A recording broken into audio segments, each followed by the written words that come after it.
Buenas noches, hermanos y hermanas. Es un gusto estar nuevamente enfrente de todos ustedes. Damos gracias al Señor por poner en manos este estudio. Empecemos primeramente orando. Cerremos nuestros ojos, inclinemos nuestro rostro y levantemos nuestra voz con nuestro corazón. Señor, te doy gracias en esta hora, Padre bendito, de poner en tus manos este estudio donde tú nos indicas, Señor, la restauración de toda la humanidad por medio de tu Santo Espíritu. Te damos gracias, Señor, por la vida de todos nuestros hermanos, hermanas, de nuestros hermanos o parientes de nuestros hermanos familiares que han caído en la enfermedad del COVID, Señor. Te damos gracias, que tengas misericordia de ellos y que sanes, Padre bendito. Y también te damos gracias, Señor, de que hayas dado descanso, Señor, a los que ya no están con nosotros. Te damos gracias, Padre bendito, por bendecir a toda la humanidad. Te damos gracias, Señor, por poner en nuestras manos, Señor, y servir como instrumento para la restauración, para la reconciliación. Te damos gracias, Señor, que formemos parte de esta iglesia en estos días, Señor, porque tú tienes una gran tarea para todos nosotros. Te agradecemos, Señor, todo lo que tú has hecho por nosotros, todos los milagros que vemos diarios, Señor. Con tan solo abrir los ojos y empezar el nuevo día, es un milagro maravilloso, Señor, que tú nos has dado día a día para reflexionar, para retomar y para ser obedientes a tu voluntad. Te damos gracias en el nombre de tu Hijo amado Cristo Jesús. Amén y amén. Hermanos, vamos a hacer un pequeño y rápido resumen. Empezamos desde el principio, desde la creación del mundo, de la creación del ser humano, Adán y Eva, que fueron engañados por el enemigo y decidieron tomar su vida en sus manos. Y entonces entra el pecado en toda la humanidad. Y también vemos, Señor, que esto hace que el ser humano o la humanidad desde entonces caiga en degradación, tanto que decide el Señor borrar a esa humanidad que ha creado y salva nada más a una familia. Volvemos a donde empezó, Señor, por una familia.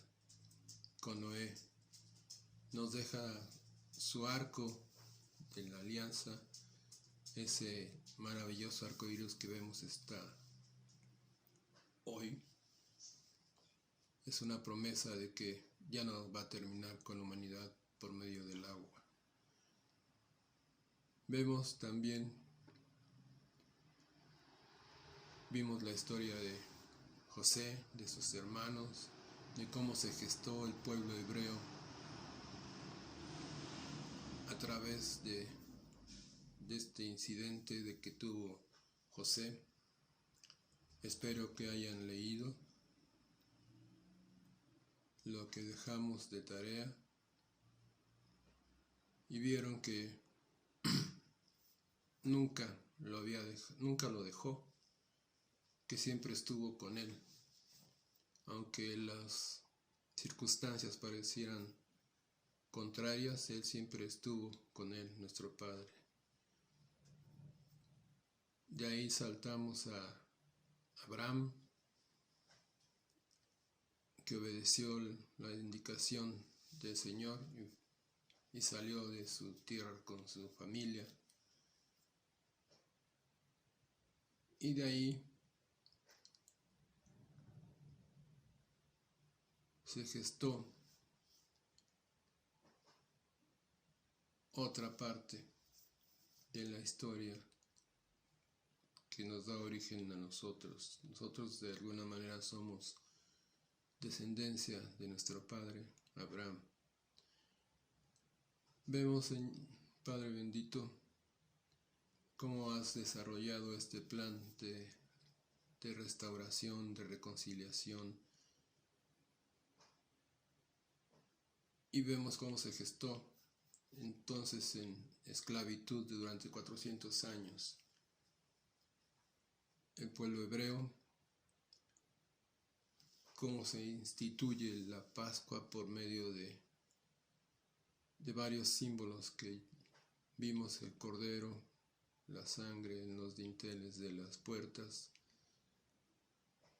durante la 10ª plaga de la muerte de los primogénitos en Egipto, cómo se instituye la Pascua, y hasta hoy a la fecha se sigue celebrando. Vemos cómo Moisés es escogido como líder y a través del Señor saca al pueblo de la esclavitud. Caminan por el desierto, abren mar, siguen ese camino hacia la tierra prometida, y vamos a empezar ahorita con la entrega de la ley. Vimos en la entrega pasada, nos quedamos en la salida precisamente, y los símbolos del tomar el cordero, de rociar la sangre, comer el cordero, que hasta la fecha comemos la palabra del Señor al cordero, y los símbolos de retirar la levadura y las hierbas amargas, que simbolizan las lágrimas, y la levadura, el pecado, y el pan que se come sin levadura es Cristo simbólicamente. Vamos a la entrega de la ley. Vamos a ver otra lectura. Espero el Señor les dé apetito de leer la palabra. Vamos a leer en tarea en casa, ustedes solos o con su familia, si quieren hacer un devocional sobre esto. Es Éxodo 20 y 24, capítulo 20 al 24. Aquí vemos que la ley es dada, quebrantada y restablecida. Hasta ese momento en la historia de Israel, todo ha sido gracia y misericordia.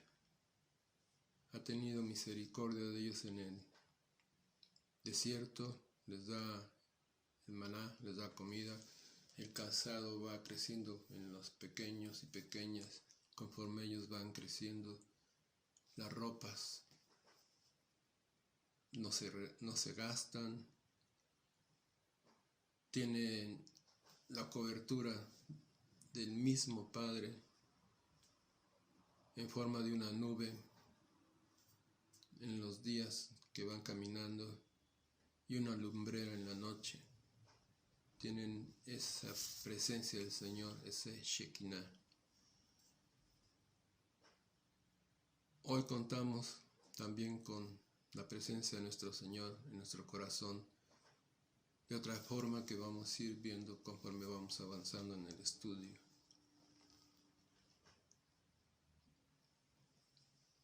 Dios había oído los lamentos de la esclavitud del pueblo. Y entonces correspondió a ello cuando eligió a Moisés. Dios los alimentó, como habíamos dicho, pero era un pueblo rebelde.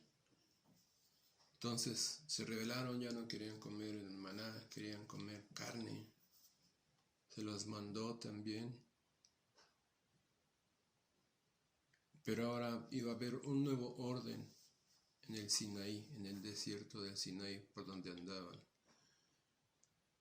Y por esa rebelión estuvieron dando vueltas en el desierto de Sinaí, en un camino que normalmente se pasa en 4 meses, más o menos, alrededor de 4 meses, y acá tardaron 40 años. En la ley no se hacía provisión para casos de fracaso. A lo que me refiero es que en la ley tenía que cumplirse toda la ley, si no era merecedor de un castigo no obedecer la ley. O sea, pongámonos como Él es nuestro alfarero, y en esa vasija que estaba forjando en general como pueblo hebreo, no se permitía un punto de quebrantamiento, o sea, una ruptura, una fractura de esa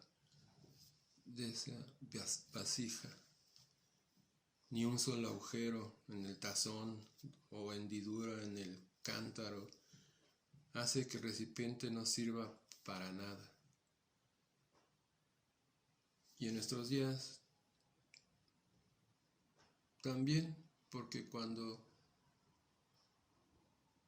Él nos está moldeando y nos rebelamos y pasa esto, Él rompe esa vasija y nos vuelve a moldear. Es tanto el amor, un amor que nosotros no concebimos, porque Él es eterno. Él es increíblemente amoroso. Nosotros amamos a Dios porque Él nos amó primero. Y este es algo que por eso quiere restaurar al pueblo, quiere redimirlo, quiere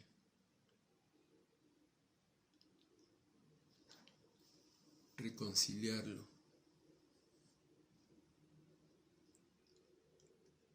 Entonces quedamos que en un solo defecto en el carácter empaña la perfección con que Dios exige bajo la ley.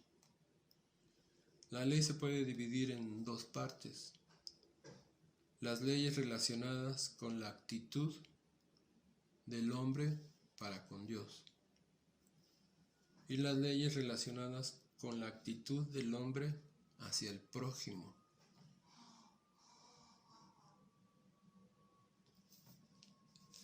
Esto es muy importante, sobre todo el primer punto, la ley que relaciona la actitud del hombre hacia Dios y después hacia el prójimo.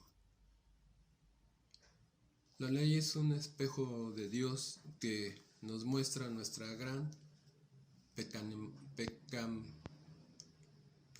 pecaminosidad.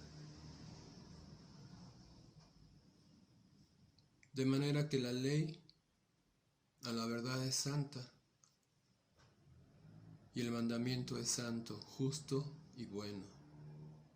Como dice Romanos 7:12, la ley no hizo que el hombre pecara, sino que le mostró que era pecador antes de que le conocieran la ley. Dios nos dio estas leyes, Dios nos dio todo testimonio y el hombre asumió la plena responsabilidad totalmente de su cumplimiento. El orgullo humano siempre nos hace pensar que podemos nosotros mismos, por nuestras fuerzas, agradar a Dios. Pero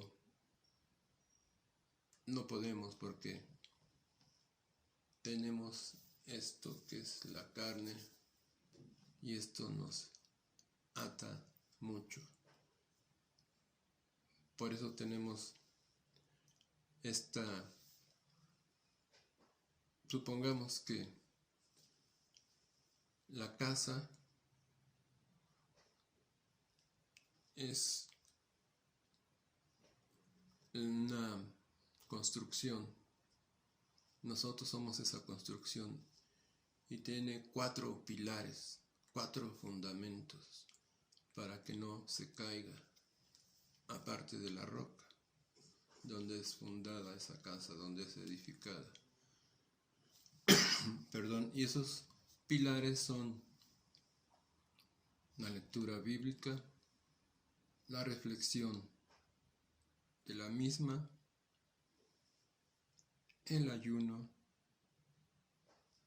y la oración. Esos son los 4 pilares fundamentales del cristiano: la lectura bíblica, el ayuno, la reflexión o meditación en la palabra y el ayuno, ya lo dije, es el ayuno, la reflexión, la lectura bíblica y la oración. Esos son los 4 pilares. Porque solo el hombre no podría cumplirla perfectamente. Cristo no solo la cumplió perfectamente, sino que cumplió la pena completa por ello. Él pagó por todos nuestros pecados. Él es el que nos reconcilió con el Señor. Cristo sufrió a fin de que nosotros fuéramos perdonados. Dios nos dio estas palabras, o sea, los mandamientos, la ley, y el hombre asumió la plena responsabilidad y de su cumplimiento. En Éxodo 19:8 dice: y todo el pueblo respondió a una voz: haremos todo lo que el Señor ha ordenado. Repito, dice todo el pueblo, respondió a una sola voz, dice: haremos todo lo que el Señor ha ordenado, o sea, los mandamientos. Entonces Moisés llevó al Señor la respuesta del pueblo.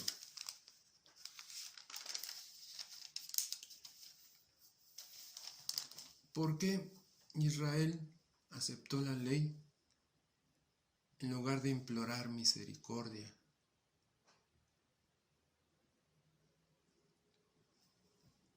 Por la naturaleza que adquirió cuando desobedieron Adán y Eva. Se creyeron, al comer el fruto, creyeron que iban a poder hacer las cosas con sus propias fuerzas tan limitadas. Y ese es algo que arrastramos hasta nuestros días, hermanos y hermanas. El orgullo humano siempre nos hace pensar que podemos agradar a Dios por nuestros propios medios. Antes que Israel recibiera la ley o comenzara a guardarla, ya estaban bailando abajo cuando estaba en el monte Moisés hablando con nuestro Padre y él escribiendo la ley con su propio dedo en las rocas, en la piedra. Y ellos estaban bailando alrededor de un ídolo, de un becerro de oro, y adorando a un Dios que ellos mismos hicieron. Qué contraste, ¿no? Mientras Moisés estaba recibiendo de manos del Señor, nuestro Padre Celestial, el decálogo o los 10 mandamientos. El pueblo estaba idolatrando, bailando. Y Dios le dice, baja porque tu pueblo está haciendo idolatría.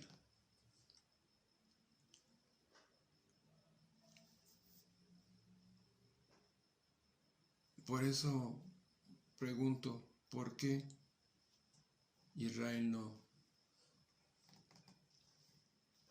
no pidió misericordia en lugar de aceptar ese pues compromiso tan grande?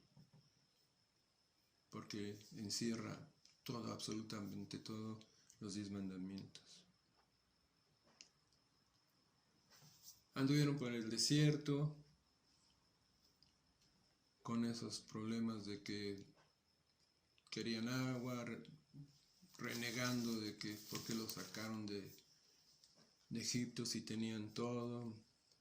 Entonces el Señor habla con Moisés y le dice que levante un tabernáculo. Le da instrucciones de cómo hacerlo y cómo construirlo, con qué materiales. Eso lo vemos dentro de la tarea que dejamos de Éxodo 25. Había dicho al principio que Éxodo 25 al 24, pero no, vamos a ampliarlo hasta el 40. Tenemos tiempo, hermanos, es una semana y el Señor nos va a dar revelación. Y espero ya hayan tomado nota de los versículos, de los capítulos. Los capítulos son de Éxodo 25 al 40 y habla precisamente de la construcción del tabernáculo. Nos muestra una enorme muestra de la inagotable inspiración. Debemos usar nuestra imaginación, así como cuando nos leían o nos contaban un cuento, imaginarnos todo lo que narra estos capítulos.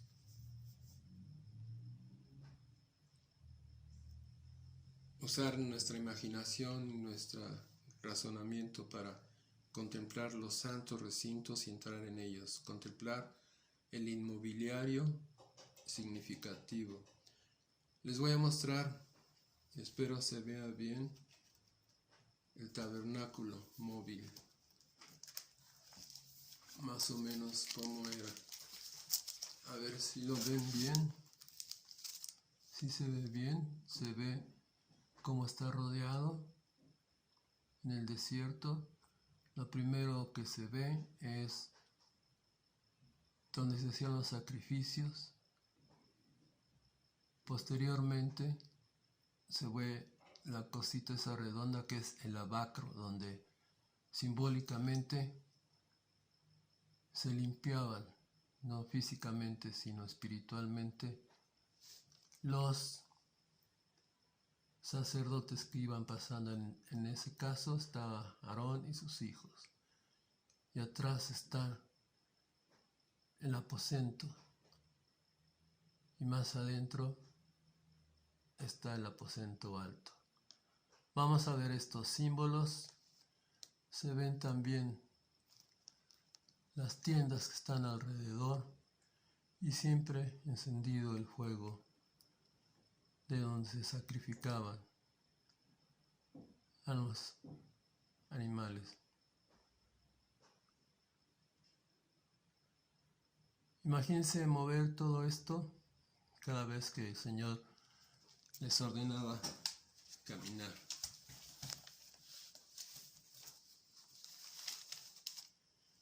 Entonces vemos, esto se llama el atrio exterior. Aquí estaba el altar de bronce, como mostramos, sobre que se sacrificaban las ofrendas quemadas.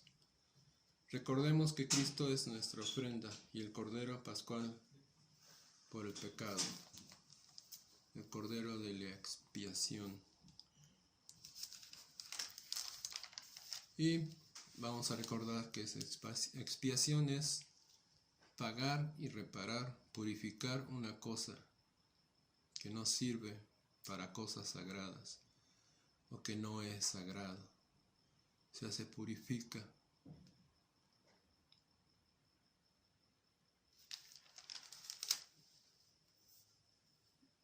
Vemos estos elementos. También se ve donde había agua y se le llama la fuente o el lavacro, donde se lavaban antes de entrar al lugar santo al cumplir su servicio. El lugar santo es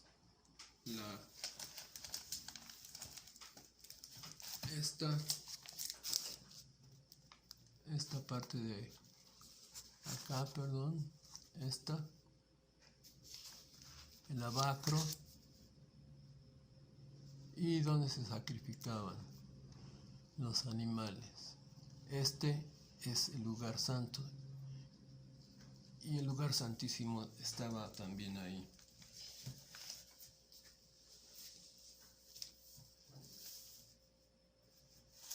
Tenemos también otras ilustraciones. Ahorita las vamos a presentar conforme vayamos. Entonces ahí se encontraba el lugar santo. En el lugar santo se encontraba el menorá. Todos los conocemos. Es el candelabro de oro. Apunten por favor. Espero que ya hayan tenido su cuaderno para que vayan compendiando este estudio. Viene en Éxodo 25, 31, 40. El candelabro de oro estaba en un lugar santo, frente a la mesa que sostenía 7 lámparas con bombillas que contenían mechas, uno de cuyos extremos se hundía en aceite y el otro se mantenía encendido. Este es el menorá. Ahorita vemos los demás elementos. Como se ve, tiene 7 brazos, que son los 7 espíritus de Dios, que viene en Isaías 11. Vamos a ver qué significan los 7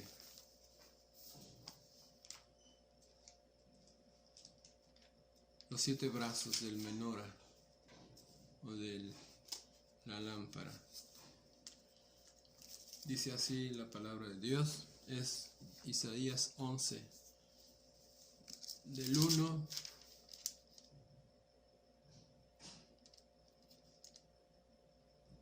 al 2. Dice: saldrá una vara del tronco de Isaí, y un vástago retoñará de sus raíces, y reposará sobre él el espíritu de Jehová, espíritu de sabiduría, de inteligencia, de consejo, de poder, de conocimiento, de temor a Jehová.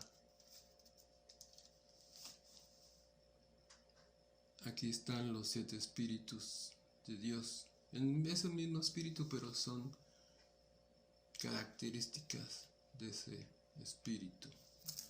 Repitamos: reposará sobre él el espíritu de Jehová,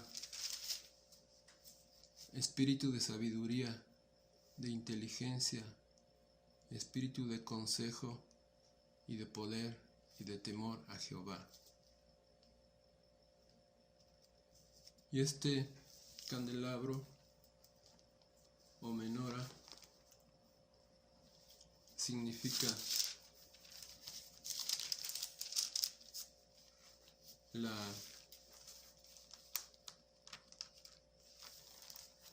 la luz del Señor, la luz del mundo, que es nuestro Señor Jesús, también es la luz del mundo.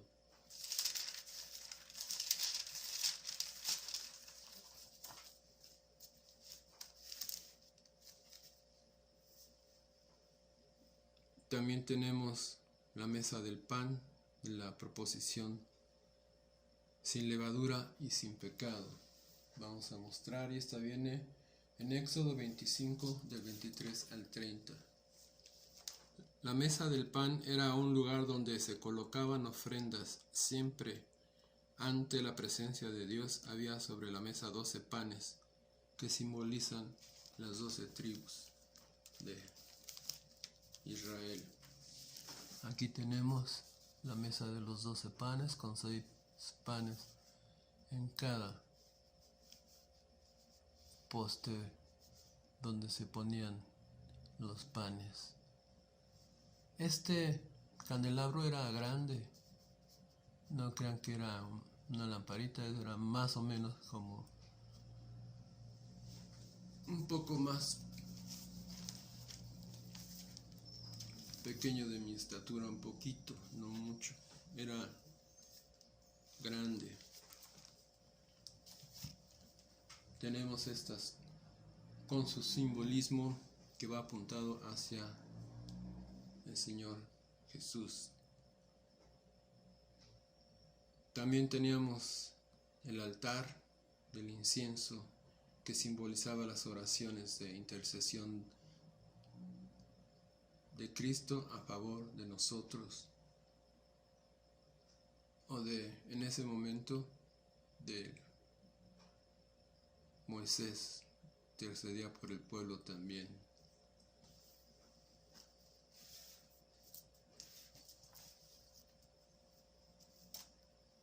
El altar del incienso. Aquí está. Este es el altar del incienso. El pan, la mesa del pan. El menora. Este significa la luz del mundo, la luz de nuestro Señor Padre, nuestro Señor Jesucristo. La mesa de los panes que simboliza las 12 tribus, son 12 panes. El incienso, las oraciones también de nosotros, como perfume grato al Señor.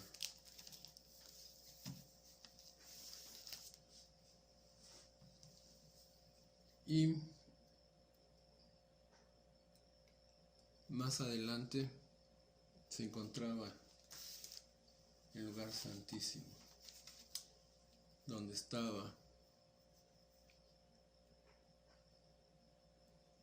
la presencia del Señor simbólicamente en el arca del pacto. Si ahora corremos imaginariamente el velo donde está el lugar santísimo, ahí el sacerdote entraba limpio y con algunas campanillas, porque si no estaba limpio espiritualmente, caía fulminado. Entonces nadie podía entrar más que el sacerdote, y entonces si caía, se oían las campanitas. Y era una vez al año nada más, imagínense.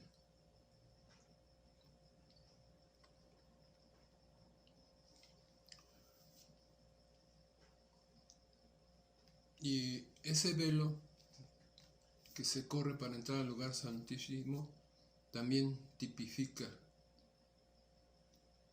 el cuerpo de Cristo.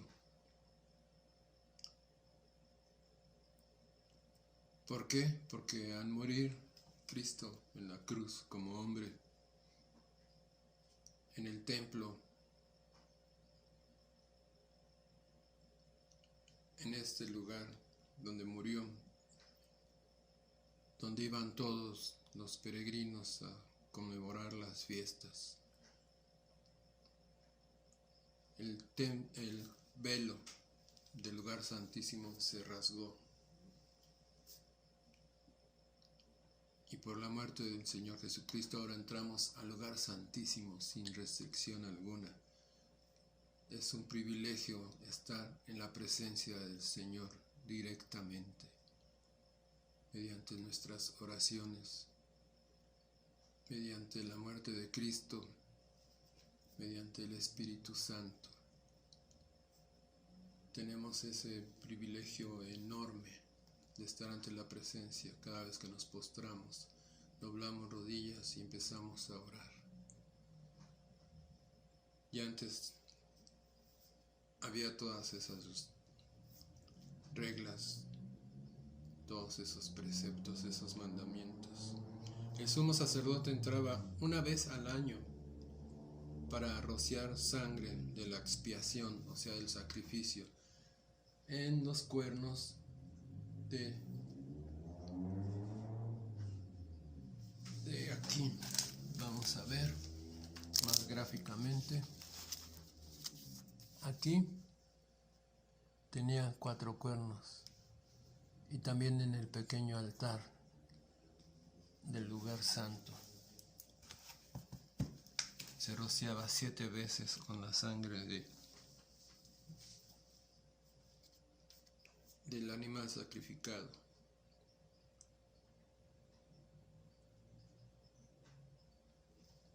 Y por ejemplo, Cristo es nuestro sumo sacerdote, por lo cual podemos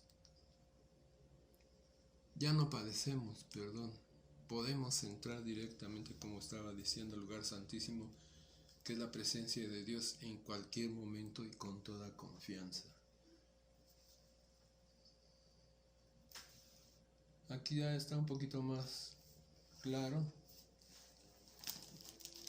Aquí tenemos el arca del pacto. Este es el arca del pacto. Hay muchas interpretaciones. Esta tiene las varas para cargar, para cuando se movía todo el mobiliario. Tiene los 2 ángeles en la tapa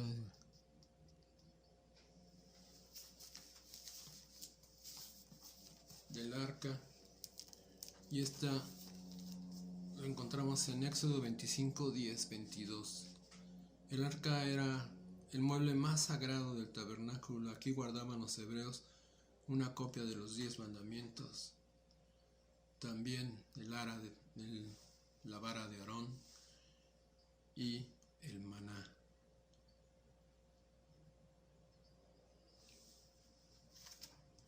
Vemos esto, el tabernáculo y el lugar santísimo. El tabernáculo con la nube de la gloria de Dios, la Shekinah, indicaba al pueblo que Dios moraba en medio de ellos. Y también la lumbrera de la noche. Ahora nos brincamos al tabernáculo de David. Tenía las mismas características, pero ya construido permanentemente, un templo grande. Algo que se le llama el tabernáculo de David, porque David tenía gran anhelo de construir el tabernáculo, pero el Señor no se lo permitió, porque tenía manchadas sus manos con sangre, tanto de las batallas como de ese pecado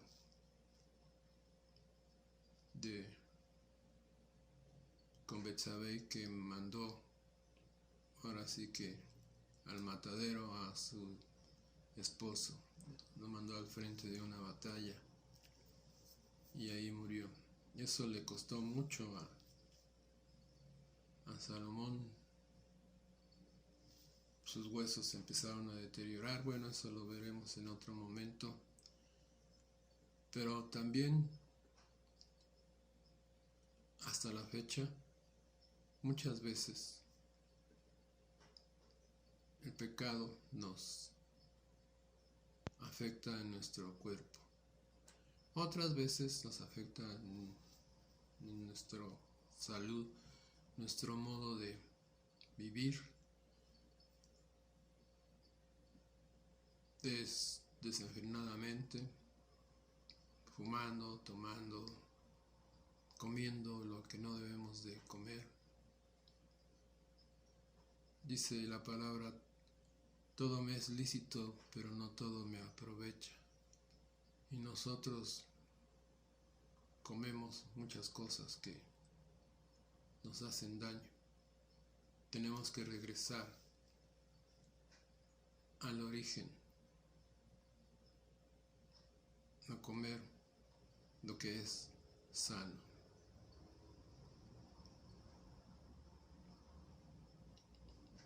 Sin embargo, en el Nuevo Testamento, el Señor le muestra a Pedro que podemos comer de todo y matar para comer. También eso tenemos que hablarlo después, cuando sea su debido tiempo. Pero lo mejor es como el plan original.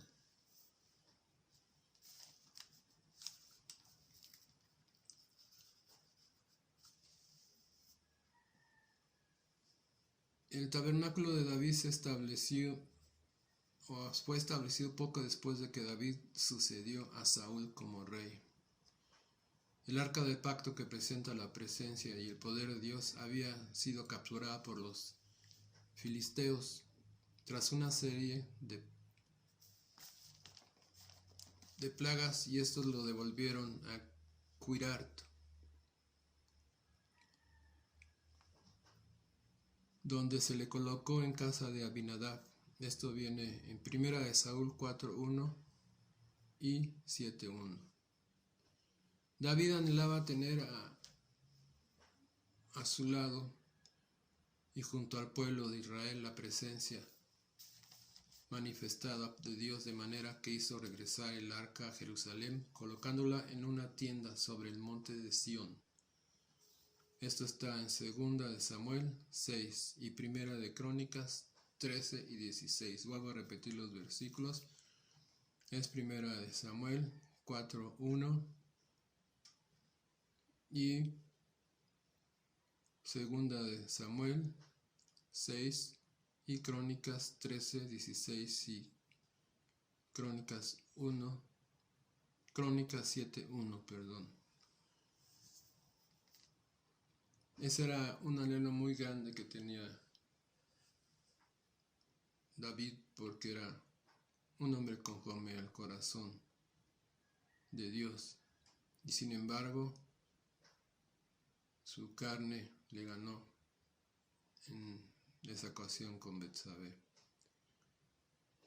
Antes de que fuera capturada, el arca estaba en el tabernáculo de Moisés, situada en la habitación más sagrada, que era el santísimo lugar, y que solo el sumo sacerdote, como ya habíamos visto, podía entrar. Esta estaba salpicada con su cubierta, que es el propiciatorio, y ahí también se rociaba con sangre 7 veces. Es un número que vamos a ver marcado siempre con nuestro Señor Jesucristo. La creación se hizo en 7 días. Aquí 7 veces se rociaba, una vez cada año, y la sangre de un animal santificado. Este está en Hebreos 9, del 1 al 7. Espero estén tomando los datos. Las citas. Hebreos 9, del 1 al 7. El pueblo podía aproximarse solamente al atrio externo para presentar sus sacrificios y adorar a Dios. El tabernáculo de David marca un cambio revolucionario en esta práctica que separaba al pueblo de Dios, sin violar el espíritu de la ley de Moisés. David cultivaba las relaciones de intimidad del pueblo con su Señor. O sea que David le decía al pueblo que tenía que tener intimidad con su Creador. Así fue como fue creciendo las reuniones en el tabernáculo de David y teniendo comunión el pueblo con nuestro Señor. El significado de la restauración del tabernáculo de David. El gran significado del tabernáculo de David era que el arca representaba la presencia de Dios y ocupaba el lugar central en medio del pueblo de Jerusalén. David enseñó al pueblo a adorar a Dios con alabanzas, acciones de gracias, regocijo. Se ordenaron unos 16 ministerios para ser realizados las 24 horas del día, los 7 días de la semana.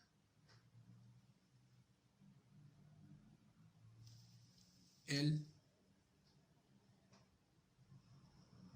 reunía al pueblo todos los días de la semana, las 24 horas del día, y se gozaba el pueblo.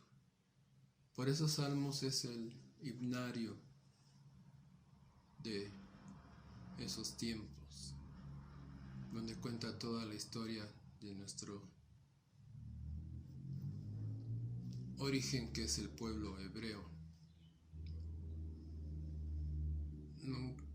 No lo duden, hermanos y hermanas, nosotros venimos de la descendencia de Abraham.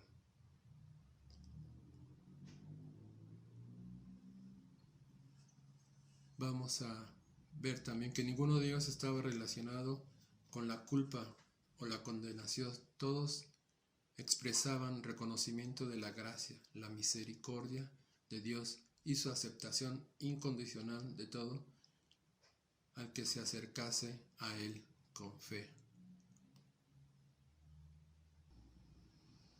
Digo esto, hermanos, porque recordemos que nosotros fuimos adoptados hijos suyos y pueblo suyo también, como parte de la reconciliación. Por eso digo que nuestro origen como hijos de Dios, a eso me refiero. Vamos a seguir con la restauración de la imagen de Dios sobre lo que le tocó hacer a David en su debido tiempo con su tabernáculo y la costumbre que adoptaron de reunirse todos los días durante las 24 horas, que iban desfilando por grupos, todos los que habitaban en esa parte o los peregrinos que iban a visitar el templo. Así como el tabernáculo de David representó la restauración de la amistad con Dios que se perdió desde el Edén, la analogía del renuevo simboliza la restauración de la imagen de Dios, la santidad y el vínculo familiar con Dios. Esto lo encontramos en Isaías 4, 2 y 3. Habla de una promesa de restauración. Dice así: pero en aquel día el retoño del Señor será hermoso y glorioso, que el fruto de la tierra será el orgullo y la gloria de todos los sobrevivientes de Israel. Los que queden en Sión será un pueblo santo, los que sobrevivan a la destrucción de Jerusalén y estén registrados entre los vivientes. Una hermosa promesa del Señor. Que florecerá en el futuro el renuevo. Es Cristo la cabeza de la verdadera iglesia, integrada por aquellos que han recibido la salvación, nosotros, y el nuevo nacimiento por la gracia a través de la fe. Jesús se identificó a sí mismo como la vid y a sus discípulos como los pámpanos, y dijo que él llevaría mucho fruto, que llevaríamos mucho fruto si permanecemos en él, en Juan 15:5.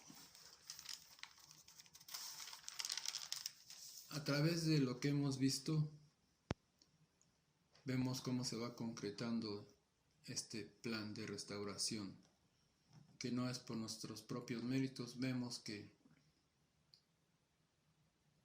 nosotros flaqueamos a veces, nos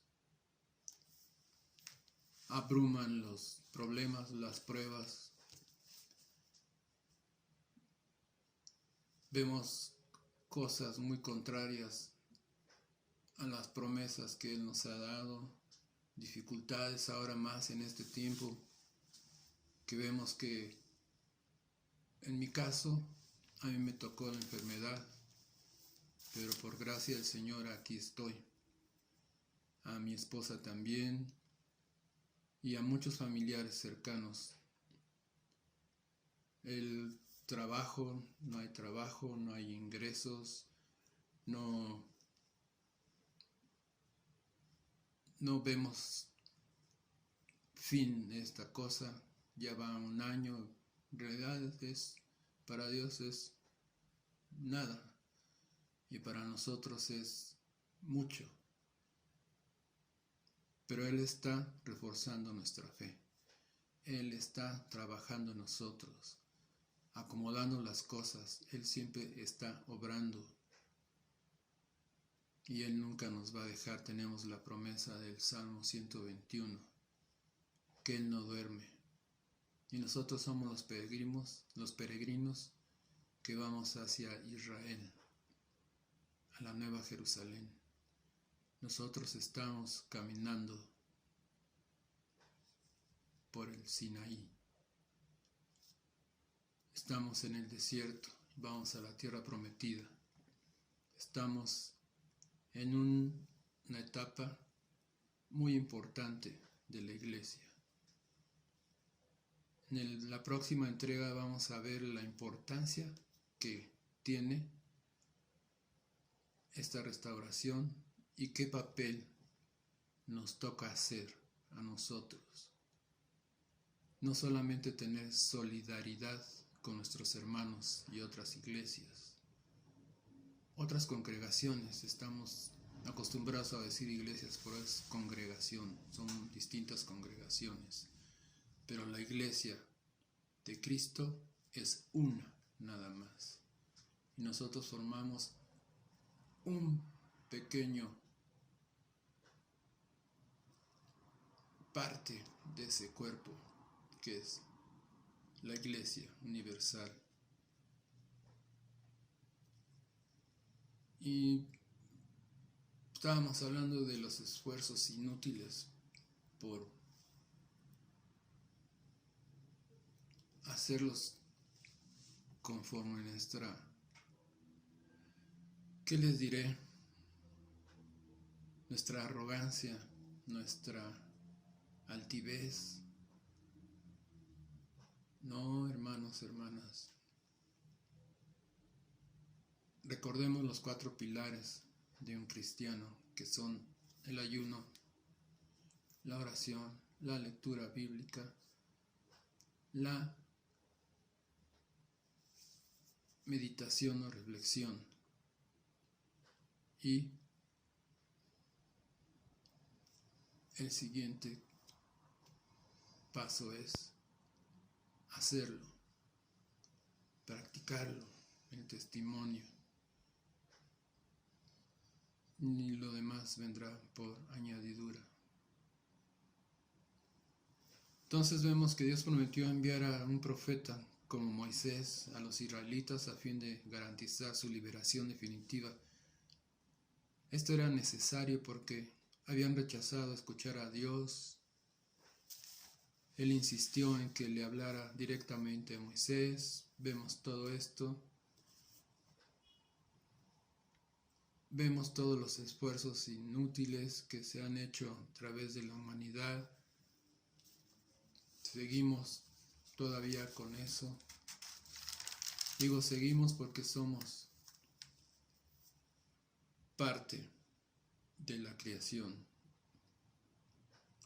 La creación gime. Vemos todas las... No soy alarmista, pero estamos viendo todos los catástrofes que ha habido, todas las cosas meteorológicas que están pasando, todas las señales que está viendo, simplemente con la prueba que tenemos, todo el mundo. Vamos a ver en el próximo estudio, el final, cómo la corrupción de los líderes vuelve a caer, la restauración del tabernáculo de David por medio de Salomón, hasta la llegada de nuestro Señor Jesucristo. Lo vamos a ver a grandes pasos, pero es muy importante, hermanos, y vamos a ver sobre todo el papel que como iglesia tenemos que desarrollar. Es un papel muy importante porque se nos dejó el ministerio de la reconciliación. Por eso estamos ahorita restaurándonos por medio del Espíritu Santo. Tenemos, hermanos y hermanas, como había dicho, no solo ser solidarios, sino tenemos que ser un cuerpo sólido como iglesia, como congregación, como estar mano a mano, brazo a brazo, caminar unánimes en el mismo sentir, para que el Espíritu Santo tenga un lugar propicio en casa, en nuestro corazón, en el corazón de todos nuestros hermanos y hermanas. Te damos gracias, Señor, porque has tenido misericordia del ser humano desde la caída hasta hoy. Ahí vemos tu gran amor al entregar también a tu unigénito. Ya dejémonos de juzgar, de criticar, de murmurar, de estar metidos en los chismes. Preocupémonos por hacer las cosas que le agradan a nuestro Padre. Por eso amanecemos diariamente, hermanos y hermanas, para honrarlo, para agradecerle lo que tenemos, todas sus bendiciones, aunque tengamos carencia, estamos siendo probados, estamos en sus manos, haciendo vasijas nuevas, siendo vasijas nuevas.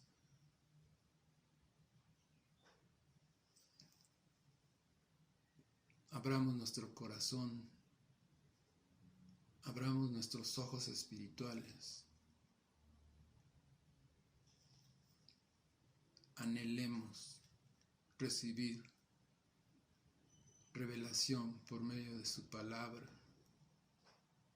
No seamos indiferentes a este tiempo. Hagamos lo que tenemos que hacer. Si queremos andar de victoria en victoria, hermanos y hermanas, tenemos que estar peleando la batalla. No vamos a tener victorias en victorias siendo indiferentes, no entrando en acción. Tenemos que arrebatar el reino de los cielos con violencia, o sea, con acción, no con violencia como la que estamos viviendo, otra clase de movimientos violentos, de cuando el Espíritu Santo nos diga, háblale, ora, lee, haz tu devocional en casa, mantén armonía, controla esos impulsos de la carne. Hermanos, esto ha sido toda la entrega para este día, Señor, esta noche. Vamos a agradecer al Padre todo lo que nos ha hablado, nos ha enseñado a través de su escritura, del transcurso de la construcción del tabernáculo móvil, del tabernáculo de David. Te damos gracias, Señor, que nos estás enseñando poco a poco tu propósito de restauración, de reconciliación. Te damos gracias que nos hayas escogido, Padre bendito, para continuar el ministerio de tu Hijo amado, Cristo Jesús. Te damos gracias por esta gran responsabilidad y esta gran bendición. Asumamos, hermanos y hermanas, esto que nos es un hermoso regalo, este lugar histórico que nos ha tocado vivir. Agradecemos, Señor, que tú nos hayas apartado, nos hayas escogido, nos hayas estado ministrando y abriendo los ojos y nuestros sentidos espirituales. Rogamos, Señor, por la sanidad de nuestros enfermos más próximos y de todo el mundo, Señor. Ponemos en tus manos nuestras vidas, nuestro andar, nuestro vivir. Ponemos, Señor, todo esto en tus manos, en tus preciosas manos, porque tú nos tienes en la palma de tus manos. Te damos gracias en nombre de tu Hijo amado Cristo Jesús. Amén y amén. Nos vemos hasta el otro miércoles. Primeramente Dios, hermanos y hermanas. Dios las bendiga, los bendiga. Y les dé apetito por la palabra. Hasta luego.